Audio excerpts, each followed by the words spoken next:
donc lotissement Géoul comme ni ñu koy waxee mooy sunu priorité numéro 1 numéro 2 numéro 3 donc mooy sunu super priorité pour dire vrai léegi nag xam nañu dañuy wax kañ la ñuy jot seen kër kañ la ñuy jot seen kër man li ma leen di wax mooy tout le temps mbir mi processus la xam nga jigéen pour caricaturer un peu jigéen bu ëmb am doom si jour bi mu amee doom c'est dañuy wax ne jigéen gi am na doom mais en réalité doom bi mu ngi woon ci biiram bu yàgg depuis plus de 9 mois sax d'ailleurs des fois alors donc loolu moom mooy am tey nit ñu bëri li ñuy xaar mooy rek nga leen am sa kayitu kër mi ngi nii mais processus boobu ñu ngi ci jeexantalu processus bi parce que tey ñëpp gis nañ ni affiché nañ benn liste am na sax ñoo xam ne naan dañ ko affiché rek pour wax noonu mais amul bon am na ñu ni sax ma waxaale loo ko am na ñu ni sax dañ ko affiché pour après Khalifa bu amee buy def démission mu bañ a soulever ay voilà xam nga moom laay wax di man xam nga perception moom day am mais ñun perception tout le temps dañ koy suuraale mais duñ ko toppatoo comme le disait Youssou Ndour quoi den bàyyi xel ci perception nit ñi mais duñu tey avancé parce que li ñuy def fu wóor lañ koy teg te xam nañ ko aussi nit ñi nag c'est normal surtout Sénégal boo amee ay opposants c'est normal loo def dañ ko jéem a xajamal mais boo xoolee bu yàgg ba léegi suñ siy wax ñun dañoo noppale di def parce que tey au moins ñëpp d'accord nañ ni lotissement bi am na bu njëkk dañ ne woon lotissement amul te liggéey moom moo tax ñu dem ba ni gis na ni lotissement am na liste bi ñu affiché aussi liste la boo xam ne dañ si réfléchir travailler si mûrement ba tey au moins am na méritu barewul ay contestation parce que nit ñi defoon nañ ni terrain yi dañ koy def pour jaay ko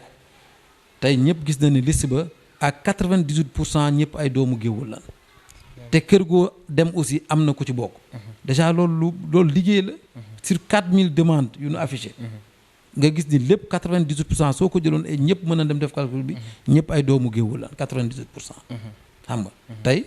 doo dem benn kër ñu ni ñun gis ñu suñu bopp mën nga dem benn kër am kenn wala ñaar ni gisuma sama bopp mais këru la mu kenn gisul ñun ba léegi gisugoon contestation boobu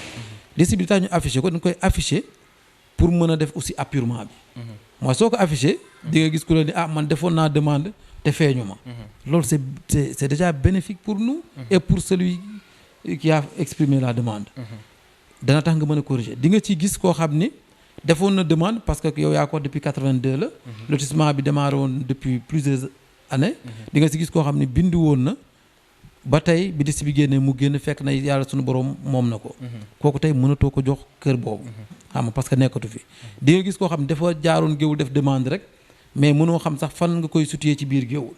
ñooñu aussi da nga leen di génne moo tax ñu fas yéene travailler si et ça a démarré avec les délégués de quartier parce que da am option bu ñu jël bu am solo mooy suñu sañoon ñu bëri dañuy delluwaat dëkkaat seen suuf fu mu am maanaam quartier bu nekk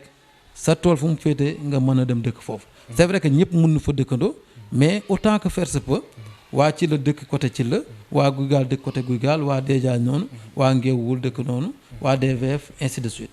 loolu nag liggéey la boo xam ne liggéey bu am solo la c'est que fekk ëllëg bu génnee kenn ku ne di nga mën a jege sa ay mbokk déjà cartographier terrain exactement donc te loolu noonu liggéey la boo xam ni moo tax ma jël exemple ci femme bu ëmb nit ñi duñu gis ni doom ji mi ngi màgg wala mi ngi jot ay douleur moom ci boppam li ñuy xaar rek mooy diw kañ lay am doom donc loolu moom moo nekk si lotissement mais incha allah balay yàgg nit ñi dañ leen jox seen notification bu nu paree ci liggéey bi li ñuy def mooy bépp demandeur boo xam sa tur ma nga fa dañ la informer ni la am nga terrain notification mi ngi nii soo demee fay mën nga fay mairie wala trésor ñu lay doog wax ne sa numéro parcelle mi ngi nii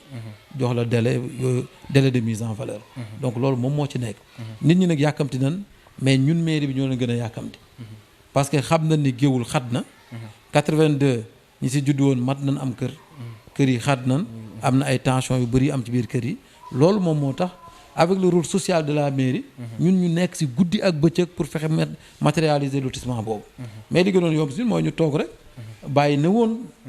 bu boobaa kenn duñu saaga kenn duñu wax ni lotissement bi amul kenn duñu wax leneen mais doo xam ne ñun ñoo taaraloon suñu loxo ni soo ñu joxee ñun ñu dogal donc loolu moom mooy tax lu nit wax ak lu impression bu nit mën a am dañ koy mën a comprendre te dañ koy baale di ko jéggale fas yéene rek fexe ba Géoul comme ni ko yàlla defee mu raw ci région bi raw ci département bi loolu mën a continuer te lotissement boobu lu ci am solo la fi ma ci terminer ci lotissement bi mooy lotissement bi bu soobee yàlla te nit ñi commencé nañ ko gis bu génnee den xam ni Géoul sera une ville très moderne. bala nga koy tëj est-ce que Géoul am na terrain bu mu lotissé par rapport à la liste qui a été publiée. moo tax may wax tout le temps ne nit ñi aussi souvent dañ koy wax mais. d'abord comme ça man leen il faut ñuy ñëw di laajte information. xam nga lotissement kenn du ko valider. te amoo suuf bi. te lotissement Géoul dañ koo valider ba décret bi partagé dañ ko fépp. naka la ñuy jël lotissement nga xam ne fi mu war jaar yëpp. jaar d'abord ci conseil municipal bi. jaar ci autorité administrative. jaar ci l'ensemble des services concernés. moo xam service concessionnaire yi la comme ay Sonatel Senelec CNO. parce que yooyu ay sociétés yu gèrent ay réseau la dañu koy bëgg jaar ci ay sociétés yu mel ne ay ONAS hydraulique agriculture ñëpp dañuy valider. ñooñu ñëpp dañuy joxe seen quitus ñooñu ñëpp dañoo joxe ay favorable muy doog a jóge fii dem surtout service lu mel ne cadastre ak urbanisme nga xam ñoom ñoo kii bi muy doog a jóge fii dem ci ministère de l'urbanisme kooku mën ko càmbaraat xool est-ce que réellement assiette foncière bi am na wala amul doog a def benn projet de décret bu président signé loolu lépp procédure boobu yëpp ñu respecté ko ba décret bi génn nit ñi naan est-ce que Géoul am na suuf bu mu lotir man loolu su ma gisee koo xam ni jàngul xamul dara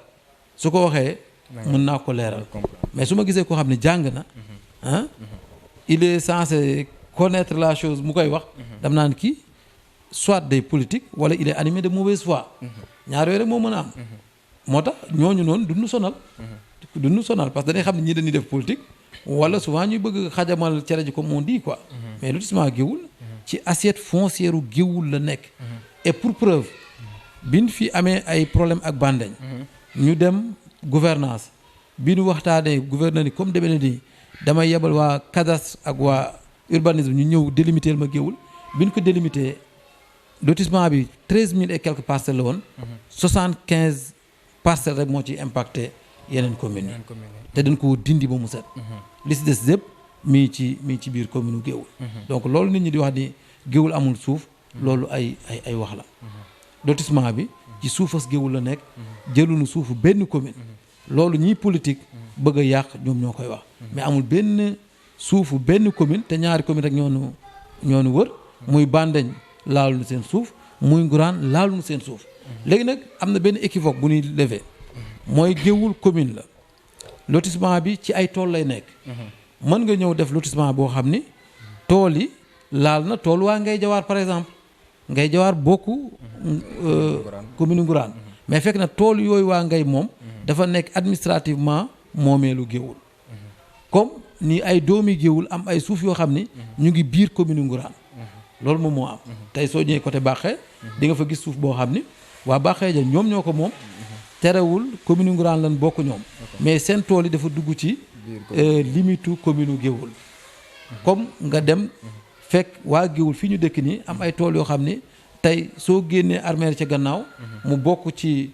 commune Ngourane te waa Géoul ñoom ñoo ko moom noonu la demee ci Guy Gaal noonu la demee ci Thilla noonu la demee ci DVF loolu rek moom moo ci am loolu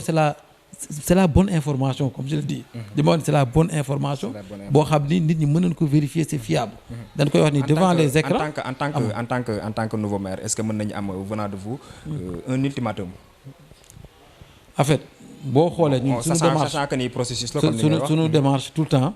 duñu joxe ay ultimatum duñu joxe délai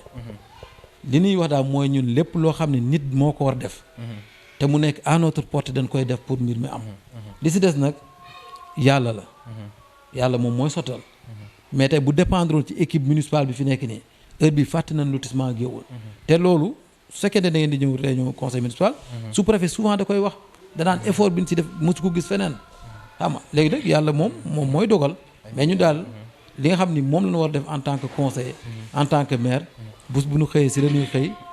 di ci liggéey te loolu ñëpp ñi nga xam ne am nañ seetlu gis nañ ko xam nañ ko waaw incha allah donc mu nekk kàddu yi nga xamante si ni jàpp na ni leer na comme ni ngeen ko xamee rek nee na le lotissement c'est un processus boo xamante si ni dafay jógee ci war a dal ci ay yeneen yu bare donc nee na processus la te ñi ngi ci ba léegi nii donc ci loolu la wax ci lotissement bi